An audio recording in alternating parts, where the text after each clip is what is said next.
If you own real estate in Washington, D.C., then this December Market Insight is for you.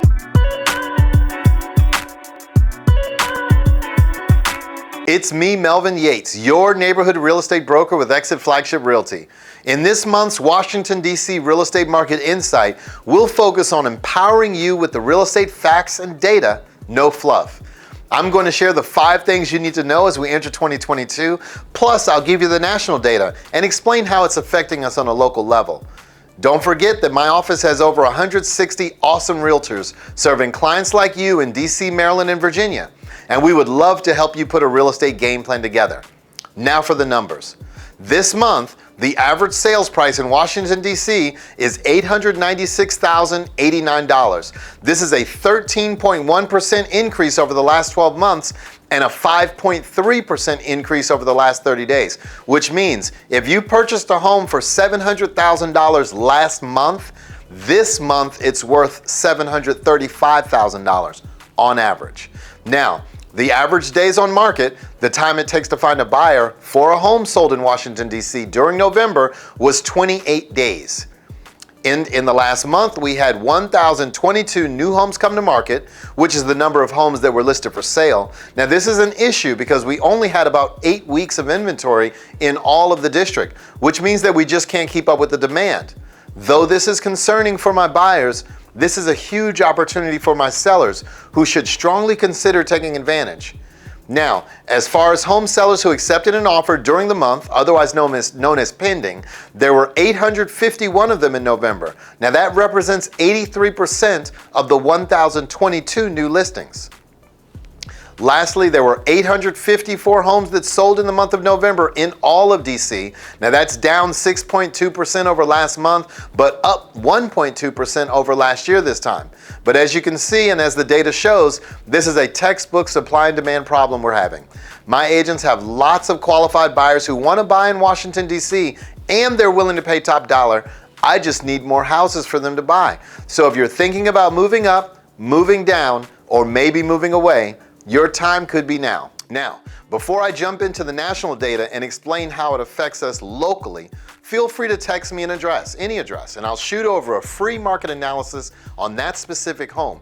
Or you can schedule a confidential strategy session with me or my team using the link.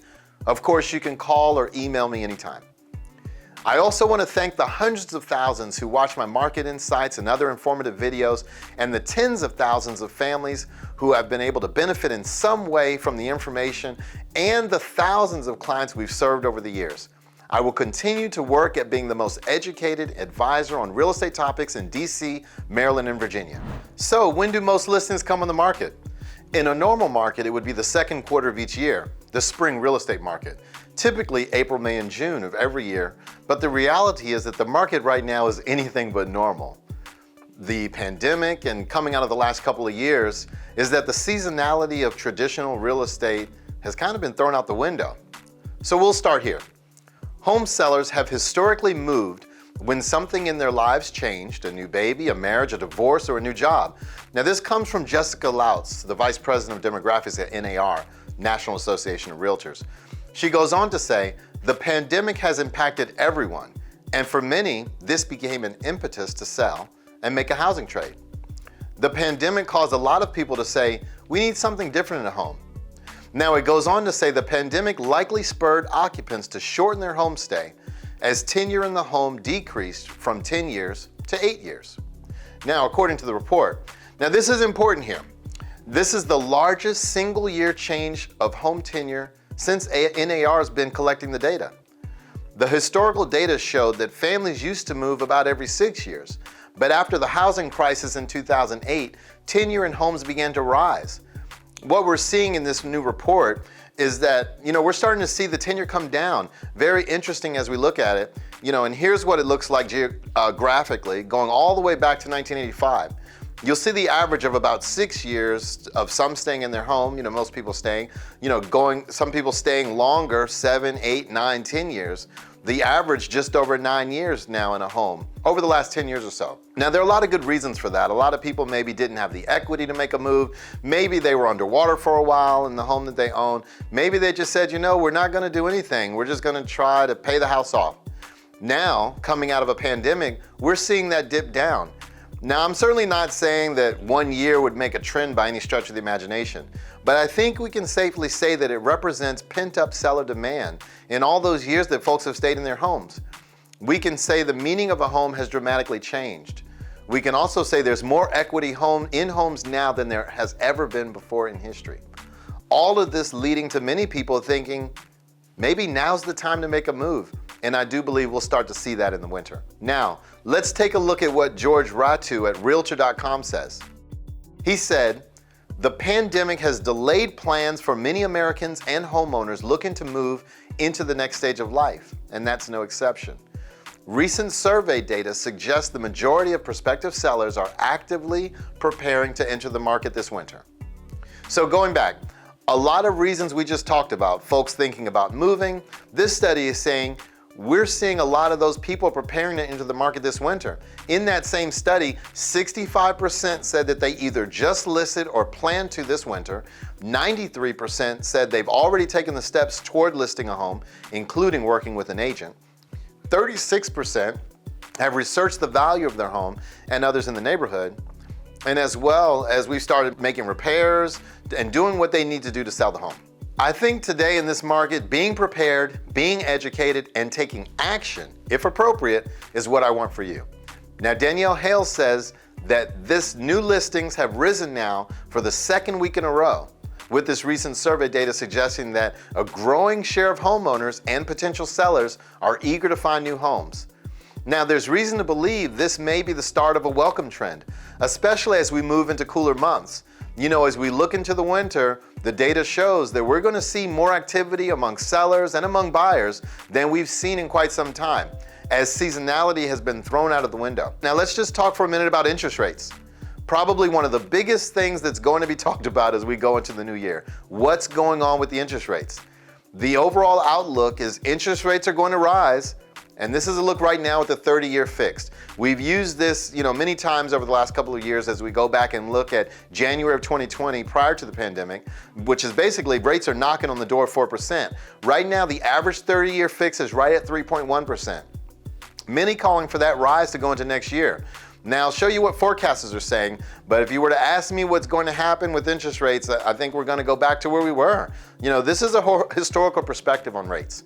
Now, looking back at 2016, 17, 18, 19, around four normal years, I guess, quote unquote, normal years in real estate, and we bounced somewhere between 3.5% and 5%. Now, I think we're headed back there. I think we're headed back into a much more normal interest rate environment. Now, we've seen some phenomenal, awesome rates over the last year or so, historically low rates on a 30-year fix. And I think we're just going to head back to a time where we were prior to the pandemic. The bottom line here is context matters right now for the housing market and certainly for purchasing demand. The economy is improving. Millennials are continuing to age into their prime home buying years in large numbers. So the context remains good for the housing market. And I think overall, as we look at that, we can expect a rising interest rate environment going into next year. Now, I don't see that affecting the housing market dramatically, but it will cost more to buy a home in the coming months and years. Now, before we close, I'll quickly share some mortgage rate projections. This is an outlook from the four leading providers that we follow: Fannie Mae, Freddie Mac, MBA, which is Mortgage Brokers Association, NAR, as I mentioned earlier, National Association of Realtors. And what they're saying, sometime between the middle and the end of next year, forecasting between 3.5% and 4% in the average 30-year fix. So it is definitely going to cost more, I think. Now, you should expect interest rates to rise. And I don't have a crystal ball to say exactly what the interest rates are going to be. But as you can see, and I think we should all expect rising interest rate environment, and I'll continue to educate you as we go into the new year. Now, this next graphic is a home price forecast for 2022. Now, a lot of people are saying what's going on, what's going to happen next year to housing. I'm concerned. I'm concerned that, here we go again, all of that. Forecasters are calling for a 5.1% on average on housing appreciation. And you see anywhere from 7.5% to almost 3% appreciation on the low side. Now, this is a direct nod to seeing how more inventory will come into the market. The price will always be dictated by supply and demand in any market. Now, the other question that starts to come up and is on people's minds, You know, at times, is the housing market going to crash? I'm concerned about what I've seen and forbearance and all the things that we know have happened in the real estate market. But the bottom line here is that housing sales are forecasted to increase this year and perform very well again in 2022. I want to remind you that last year in 2020, we sold 6.5 million homes in this country. And we're forecasted to sell more than that this year and even more than that next year. You know, which basically leading for the past 2 years, phenomenal years in the real estate market and a very, very good next year as well. Now, the slide shows you just where we are in the real estate market based on monthly inventory in the extreme seller's market that we're in. Thinking about selling your home, there's literally never been a better time. And I know I sound like a broken record, but this graphic just underscores it and underscores it going all the way back to 1999. You know, what does the market look like? And it's been a great seller's market for those who have decided to sell. Now, you know, the last question that I'll kind of address on these slides is that if you're a buyer saying, you know, I don't know if I want to buy at the top of the market. You know, when you look at price appreciation, it's certainly not at the top of the market, but I know that it may feel that way. For my sellers out there, if you're saying, if we sell, we're going to have to pay more for another home. That's why I've laid out the appreciation forecast so you can see for yourself. Pay attention to the data. Now, you know the best time to buy a home is this year, and the best time to buy a home, the next best time rather, is right now. You know, and this was a survey done by the Home Price Expectation Survey. You know, based on this year, all the way forward to 2026, buying a home, average price home, you know, what appreciation is at stake by buying now versus not buying now? $111,000, just over $111,000 in real appreciation over the next 5 years. So as a buyer, helping you see what's at stake is part of my job. Now, I know you guys are seeing things in the news and hearing things from friends and family. Please know that I will continue to be your rock for all things real estate, giving you the facts and data, no fluff. So if you're thinking about moving up, moving down, or maybe moving away, your time could be now. Feel free to text me an address and I'll shoot over a free market analysis on that specific home, or you could schedule a confidential strategy session with me or my team using the link. Of course, you can call or email me anytime. Thanks.